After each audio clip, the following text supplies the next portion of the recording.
दोस्तों, सवाल सुनते ही विदेश मंत्री एस जयशंकर की जबान लड़खड़ाने लगी, होठ कांपने लगे और हलक सूख गया। आखिर कौन है ये पत्रकार जिसे अपनी नौकरी प्यारी नहीं है? उसने ऐसे सवाल पूछ कैसे लिए? आखिर उसकी हिम्मत कैसे हो गई? क्या ये पत्रकार चमचागिरी नहीं जानता? क्या ये गोदीगिरी नहीं जानता? क्या ये नहीं जानता कि कौन से सवाल पूछने हैं और कौन से नहीं पूछने हैं? दोस्तों, आपको बारी बारी से सारी चीजें बताएंगे।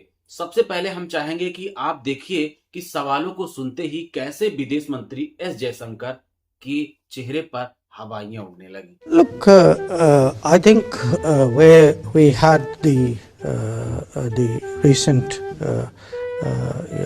fighting between India and Pakistan,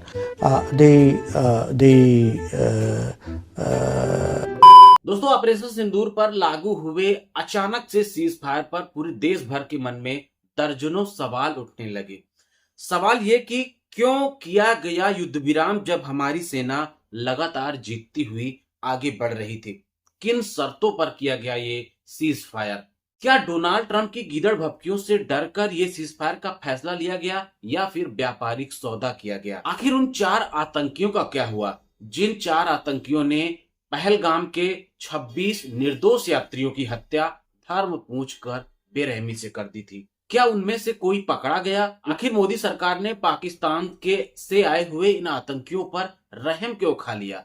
26 निर्दोष यात्रियों की धर्म पूछकर की गई हत्या पर मोदी सरकार ने आखिर संतोष क्यों कर लिया? क्या इन 4 आतंकियों को मार दिया गया? क्या बदला पूरा हो गया? अगर ये सब नहीं हुआ था तो फिर ये सीज फायर अचानक से क्यों किया गया? ये सारे सवाल दोस्तों देश भर के मन में गूंज रहे थे, लेकिन हैरानी की बात यह है कोई जवाब देने वाला जिम्मेदार सामने आया ही नहीं। और हमारे देश में ज्यादातर मीडिया संस्थानों या असली पत्रकारों के द्वारा जो मेन स्ट्रीम मीडिया के कुर्सियों पर बैठे हुए हैं, उन लोगों ने ऐसे सवाल तो पूछे ही नहीं, बल्कि सवालों की जगह पर इन पत्रकारों के द्वारा सरकार को और सरकार की कही हुई बातों को तरह तरह से जस्टिफाई किया जाने लगा, डिफेंड किया जाने लगा। जैसे कि रजत शर्मा को ही आप देख ले तो रजत शर्मा विदेश मंत्री एस जयशंकर के उस बयान को जस्टिफाई कर रहे थे जिसमें विदेश मंत्री ने ये मान लिया था कि पाकिस्तान पर हमला करने से पहले, ऑपरेशन सिंदूर शुरू करने से पहले हमने पाकिस्तान को सूचना दी थी,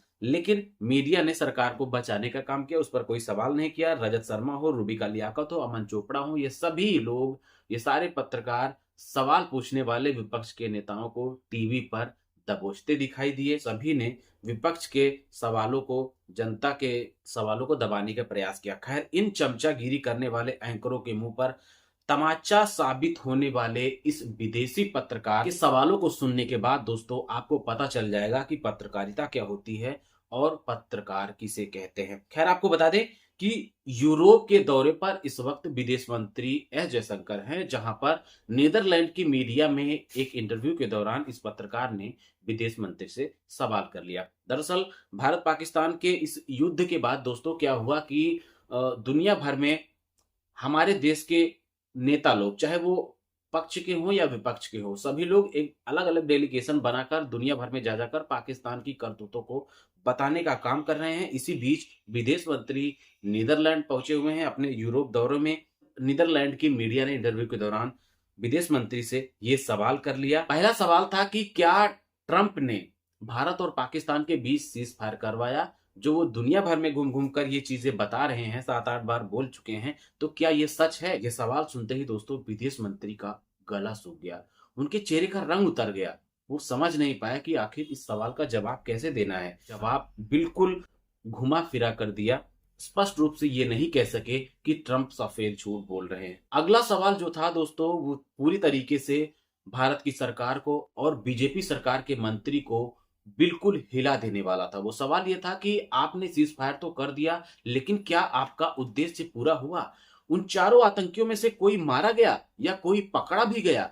इस सवाल का जवाब देने से पहले भी दोस्तों एस जयशंकर, विदेश मंत्री एस जयशंकर पूरी तरीके से कांप उठे। उन्होंने जवाब दिया कि हाँ, हम लोग उन आतंकियों का नाम पता लगाने में कामयाब रहे हैं। हालांकि सवाल ये उठता है कि अगर नाम पता चल गया है तो अब तक उसे सार्वजनिक नहीं किया गया। विदेशी पत्रकार के सवाल और अपने देश में पत्रकारों की चमचागिरी में अंतर देखकर आप क्या कुछ कहना चाहेंगे, हमें वीडियो के कमेंट बॉक्स में जरूर बताएं। ऐसे ही वीडियोस देखने के लिए हमारे चैनल पर बने रहें, वीडियो को लाइक करें, चैनल को सब्सक्राइब करें।